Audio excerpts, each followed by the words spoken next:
અધિક માસની દયા નરસિંહ મહેતાની કરુણાભરી વાર્તા। જય શ્રી કૃષ્ણ મિત્રો, આજે આપણે સાંભળવા જઈ રહ્યા છીએ એક એવી હૃદયસ્પર્શ કથા જે આપણને શીખવશે કે સાચી ભક્તિ માત્ર પૂજા પાઠમાં નથી, પરંતુ દયા, કરુણા અને પરોપકારમાં વસે છે। ભગત નરસિંહ મહેતાની એક અદ્ભુત અને લાગણીશીલ કથા। તો વાર્તાને અંત સુધી જરૂર સાંભળજો। જૂનાગઢ નજીક એક નાનું ગામ હતું। ત્યાં ભગત નરસિંહ મહેતા ભગવાન શ્રી કૃષ્ણના ભજનમાં લીન રહેતા। તેમની પાસે ધન દોલત નહોતું, પરંતુ હૃદયમાં અપાર દયા અને પ્રેમ હતો।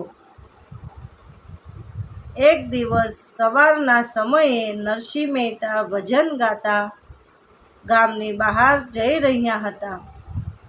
રસ્તામાં તેમણે જોયું કે એક વૃદ્ધ માણસ ઝાડ નીચે બેસીને રડી રહ્યો હતો। નરસિંહ મહેતાએ નજીક જઈ પૂછ્યું, બાપા, શું થયું? તમે કેમ રડો છો? વૃદ્ધે આંખોમાંથી આંસુ લૂછ્યા, કહ્યું, બેટા, 3 દિવસથી ભૂખ્યો છું। મારી પાસે ખાવા માટે કંઈ નથી। નરસિંહ મહેતા હૃદયમાં કરુણા છલકાઈ ગઈ। તેમની પાસે માત્ર 2 જ રોટલા હતા। તે જોયો પોતાના માટે લઈને આવ્યા હતા। તેમણે તરત જ બંને રોટલા વૃદ્ધને આપી દીધા। વૃદ્ધે કહ્યું, પણ બેટા, પછી તું શું ખાશે? નરસિંહ હસીને બોલ્યા, મારો શામળિયો મને ભૂખ્યો નહીં રહેવા દે। મિત્રો, વાર્તા જરૂર સાંભળજો, લાગણીફૂલ વાર્તા છે। વૃદ્ધે રોટલા ખાધા અને આશીર્વાદ આપ્યા। તે જ સાંજે નરસિંહ મહેતા ઘરે આવ્યા। ઘરમાં અનાજ પણ નહોતું।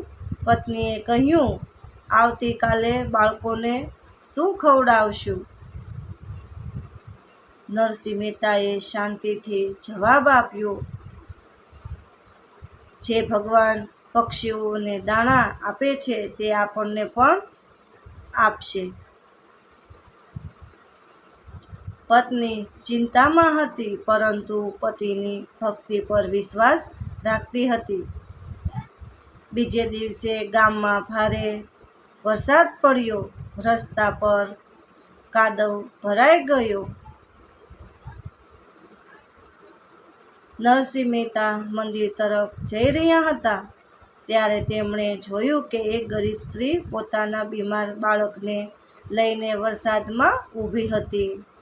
બાળકને તાવ હતો અને તે કંપી રહ્યો હતો।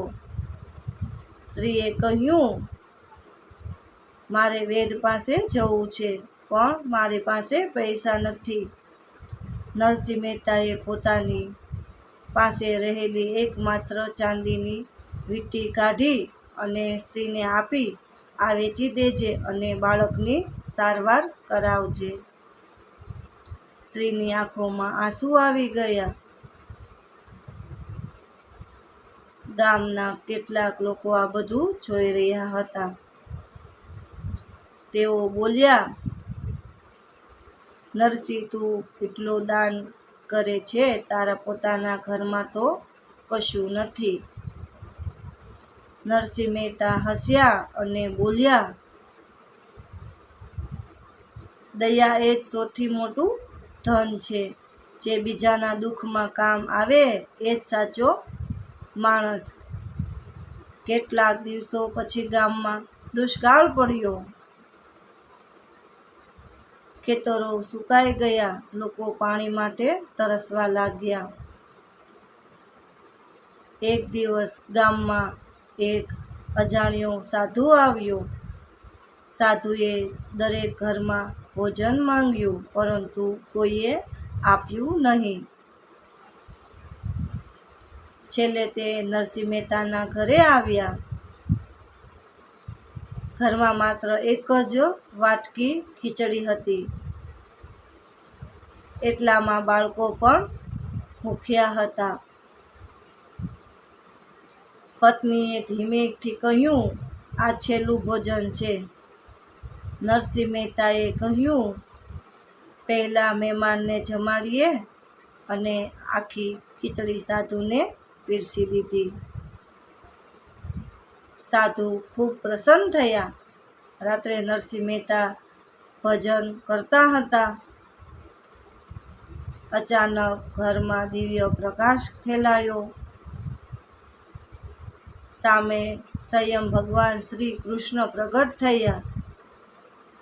નરસિંહ મહેતા આશ્ચર્યચકિત થઈ ગયા. ભગવાન બોલ્યા, નરસિંહ, હું જ એ વૃદ્ધ હતો. હું જ એ ગરીબ સ્ત્રીના રૂપમાં આવ્યો હતો, અને હું જ સાધુ બનીને તારી પરીક્ષા લેવા આવ્યો હતો. નરસિંહ મહેતાની આંખોમાંથી આનંદના આંસુ વહેવા લાગ્યા. તેમણે ભગવાનના ચરણોમાં મસ્તક નમાવ્યું. ભગવાન શ્રી કૃષ્ણ બોલ્યા, જે માણસ દરેક જીવનમાં ભગવાનને જુએ છે, જે બીજાના દુઃખને પોતાનું દુઃખ માને છે, એ જ મારો સાચો ભગત છે. તું ધનવાન નથી, છતાં તારા જેવા દયાળુ માણસ આખી દુનિયામાં દુર્લભ છે. ભગવાનના આશીર્વાદથી બીજા જ દિવસે ગામમાં સારો વરસાદ પડ્યો. ખેતરો લીલાછમ થઈ ગયા. લોકોની મુશ્કેલીઓ દૂર થઈ ગઈ. ગામના લોકોએ પણ સમજાવ્યું કે સાચી ભક્તિ માત્ર મંદિર સુધી મર્યાદિત નથી. સાચી ભક્તિ તો દયા, પ્રેમ અને પરોપકારમાં છે. મિત્રો, આ નરસિંહ મહેતાની વાર્તા ઉપરથી એટલું કહેવા માંગુ છું, હું તમને વાર્તા જરૂર સાંભળજો.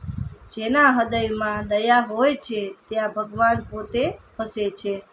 ધનની નહીં, પરંતુ કરુણા અને પ્રેમથી માણસ મહાન બને છે. જય શ્રી કૃષ્ણ. મળશું એક નવી વાર્તામાં. અને વાર્તા ગમી હોય તો તમારા મિત્રોને શેર કરજો, અને કોમેન્ટમાં જય શ્રી કૃષ્ણ લખી નાખજો. જય માતાજી.